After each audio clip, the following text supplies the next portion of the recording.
Baik, assalamualaikum warahmatullahi wabarakatuh, teman-teman.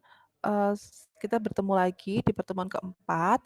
Pertemuan kali ini kita akan membahas mengenai metode penelitian sosial ya.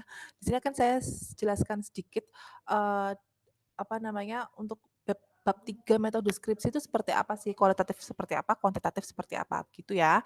Ini tapi saya singkat saja videonya, karena kalau terlalu panjang kalian pasti biasanya bosen, dan saya yakin sebenarnya di buku dan di apa ya, di, internet tuh sudah banyak. Jadi memang kalau pembelajaran di era pandemi ini, istilahnya dosen itu hanya memantik dan memancing dan mahasiswanya tuh harus yang aktif. Jadi nggak bisa kan cuman duduk diem menerima materi dari dosen, gitu juga akan susah. Karena saya juga beberapa kali sudah bilang, "Ada di Sipejar ya, ada di Google Classroom ya." Seminggu kemudian baru bilang, "Bu, nggak Bu, saya belum join Google Classroom. Bu, saya belum masuk Sipejarnya." Lah terus kalian ngapain aja? Selama seminggu tuh saya sudah meletakkan materinya di situ. Jadi memang mahasiswa tuh harus jemput bola kalau di era pandemi seperti ini. Dosennya memantik, mahasiswanya langsung cari sendiri begitu. Apalagi ini mengenai praktik penelitian sosial, ini cukup krusial karena untuk skripsi kalian. Karena kan saya sudah bilang bahwa akhirnya adalah saya pengen kalian menulis skripsi dengan baik dan benar. Baik, ketika kita berbicara mengenai metode penelitian sosial, coba langsung kalian bayangkan bab 3 skripsi itu seperti apa, bayangkan di otak kalian, yang akan kalian tulis itu seperti apa. Ya ini nanti yang akan kita bahas. Kita review sebentar, kemarin kita sudah berbicara mengenai paradigma penelitian sosial ada 3, yaitu ada positifis, konstruktivis, kritis, dan ada yang terbaru, post positivis ya. Tapi untuk S1 kayaknya tidak pakai post positivis, biasanya orang-orang S2 atau S3 yang menggunakan ini. Kemudian pendekatan ada kuantitatif dan ada kualitatif. Kualitatif bersifat induktif, kuantitatif bersifat deduktif, begitu. Baik, saya akan menjelaskan dari kualitatif dulu ya, biasanya masalah metode pengumpulan data dan validasi itu apa aja seperti apa ya. Jadi kalau kualitatif ya, jenis pengumpulan datanya itu yang sangat umum ya pasti 3 hal ini, observasi, wawancara, dokumentasi. Observasi ini dia ada terbagi menjadi 2 yaitu observasi partisipan dan non partisipan. Partisipan apa? Partisipan tuh kalau kalian misalkan ada upacara satu suro gitu ya di Bromo.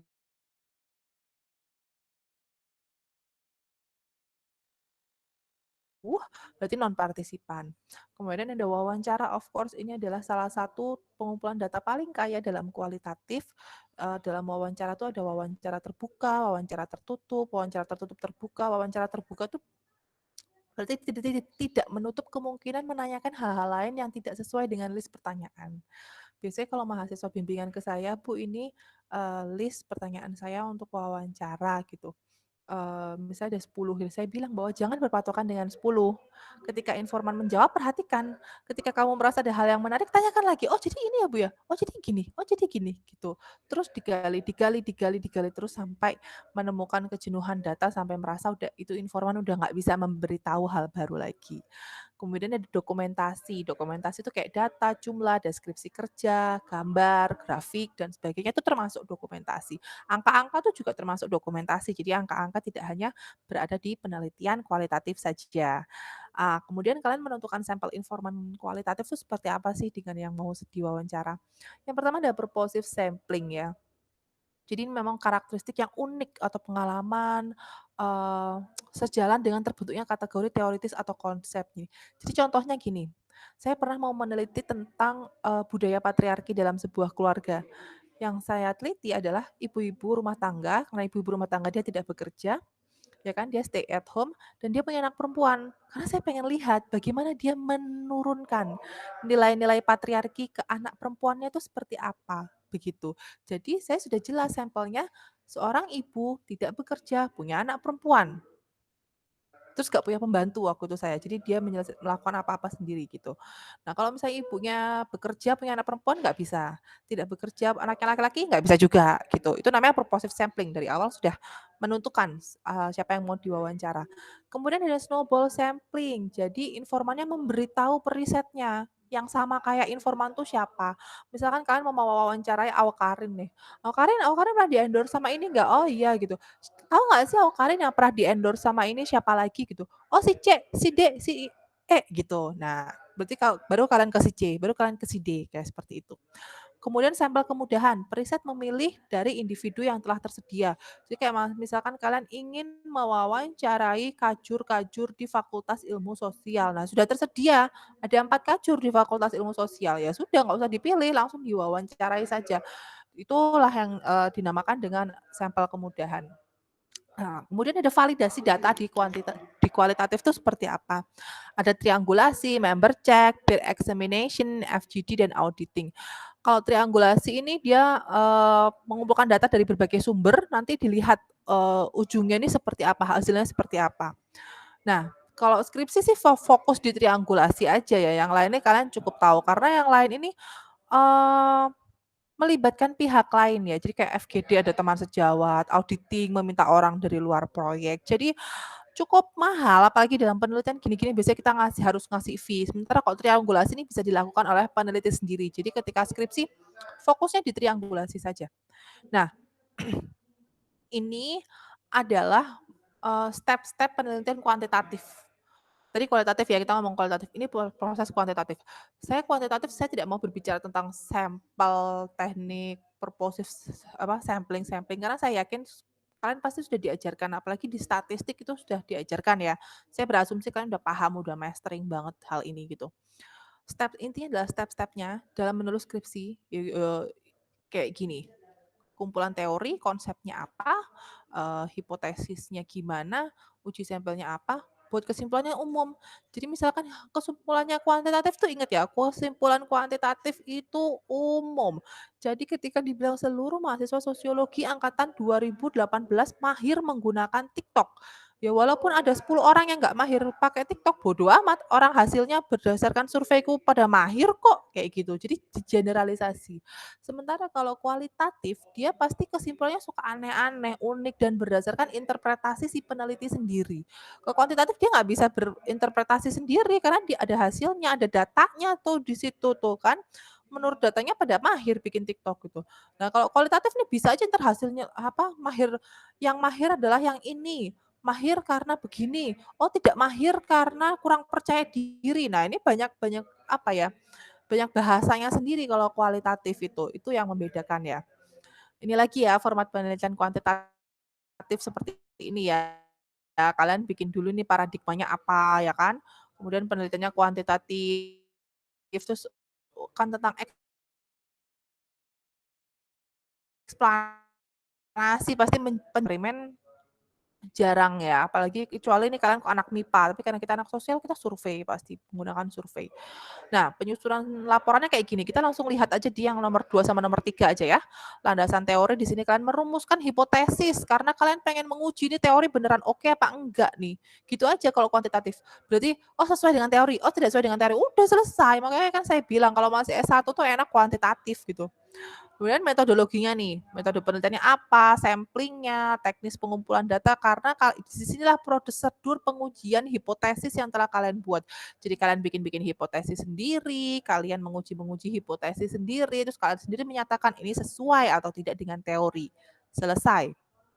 Nah, kalau kualitatif seperti ini, saya meminjam dari Bapak Santoso dari Unpad ya.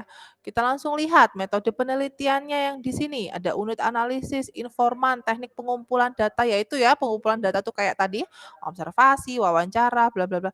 Pengolahan datanya mau seperti apa, waktu dan lokasi penelitiannya kapan. Kalau saya dosen pembimbingnya mahasiswa yang skripsian ya, ini nih biasanya mahasiswa tuh copy paste dari skripsi sebelumnya. Kalau saya no copy paste, ini semua harus sesuai dengan konsep. Jadi kayak informan, langsung dituliskan di sini, informannya tuh mau yang informan seperti apa. Waktunya langsung tulis di sini, lokasi penelitianmu di mana. Teknik pengumpulan datanya tentang datanya ngambil teks-teksnya ngambil di mana? Di Kemendikbud, tulis di sini di Kemendikbud dimasukkan. Jadi nggak cuman pengumpulan data adalah begini begini gini, menurut Creswell, menurut Newman, opo iku, nggak penting ya. Pun dengan kuantitatif juga seperti itu, jadi harus langsung ditulis di sini, informannya seperti apa tuliskan, populasinya apa seluruh mahasiswa di Malang, apa seluruh mahasiswa di UM, apa di Brawijaya, dituliskan di sini, jangan hanya copy paste saja. Nah, ini contohnya kalau kuanti, oke, tadi kualis, kita ke kuanti lagi. Kuanti itu kalian harus bikin indikator, kalian mau menghitung kekayaan material seseorang. Apa ya yang membuat dia kaya? kalian harus menentukan, oh oke ada harta cairan tuh kayak gini, rumah, mobil, telepon, lemari esnya yang bisa buat Twitteran mungkin. Oh ada harta bawaan tuh mungkin kayak rumah, mobil, sepeda motor. Ini kalian bikin di awal penelitian apabila kuantitatif. Apabila kualitatif, ini kalian temukan ketika kalian wawancara. Ya, jadi kalau kalian misalkan ini kan kalau kuantitatif ini kalian bikin di survei kan, jadi di survei sudah ada kan, punya rumah nggak? Tinggal checklist orangnya, "Oh, saya punya rumah, saya punya mobil, kalian bisa lihat, oh ya ya ya ini termasuk kaya nih, oh nggak punya rumah, nggak punya mobil, oh nggak kaya ini berarti, oke masukkan data ke tidak kaya, kan begitu. Kalau kualitatif enggak, saya mau wawancara orang kaya Bu, itu kayaknya kaya deh, kayaknya kaya menurut siapa? Ya indikator peneliti sendiri. Kemudian ketika wawancara, oh dia kaya, punya rumahnya ada kolam renangnya, oh rumahnya ada 2, oh mobilnya impor, oh dia kaya nih Bu, karena seperti ini gitu. Kemudian kalian wawancara informan kedua, wah ternyata informan kedua nih punya, real estate, punya apartemen di Singapura, tiap tahun ke luar negeri, dia punya simpanan sahamnya banyak, nggak kelihatan kayanya, tapi sahamnya banyak gitu. Oke dia kayanya kayak karena seperti itu. Nah, itu baru ditemukan ketika wawancara. That's it, kualitatif ya. Kalau kuanti kalian sudah tentukan di awal. Nah, ini adalah cara analisis data kualitatif.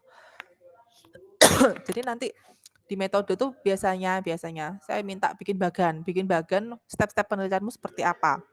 Jadi kayak dari koleksi data ya kan, dari data yang ada nanti direduksi nih datanya nih, yang nggak penting mana. Kayak kalian wawancara orang 2 jam, masa kalian 2 jam mau kalian transkrip? Ya kalian transkrip semua betul, harus ditranskrip semua. Kalau saya mau kamu wawancara 3 jam, 5 jam ya ditranskrip dong gitu.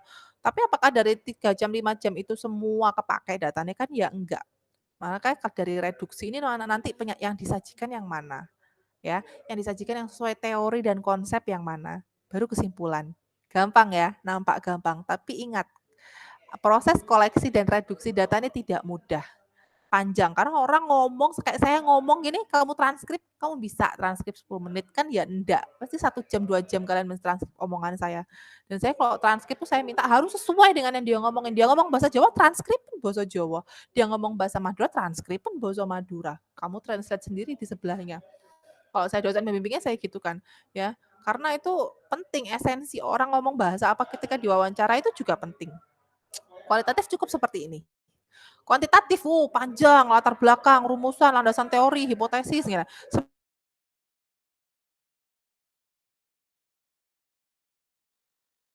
Hipotesis pengumpulan datanya nih ya, di sini. Jangan lupa perumusan harus bikin hipotesis, harus bikin pengumpulan data. Sekali lagi saya berasumsi kalian udah pada canggih untuk masalah apa namanya SPSS dan juga apa namanya statistik ya. Jadi pengumpulan datanya kalian bisa lah untuk masalah pengumpulan data harus ada populasi sampel, terus instrumennya seperti apa ya kan, surveinya seperti apa.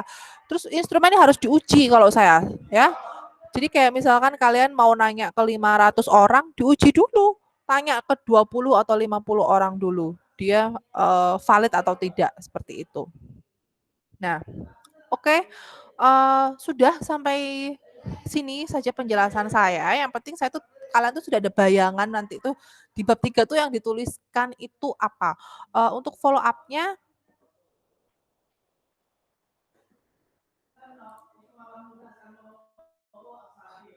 oke, untuk follow up-nya nanti akan ada tugas, silahkan cek di Google Classroom ya tugasnya. Sekian ya dari saya nggak bisa lama-lama, kasihan nanti kalian kuotanya.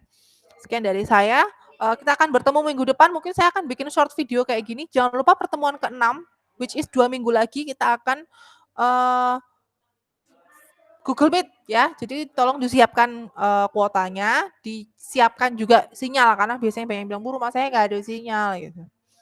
Entah ke kampus lah atau ke warnet lah, nggak tahu ya. Pokoknya saya sudah kasih tahu sekarang, 2 minggu lagi kita akan, video conference sinkronus seperti ini. Baik, terima kasih. Wassalamualaikum warahmatullahi wabarakatuh.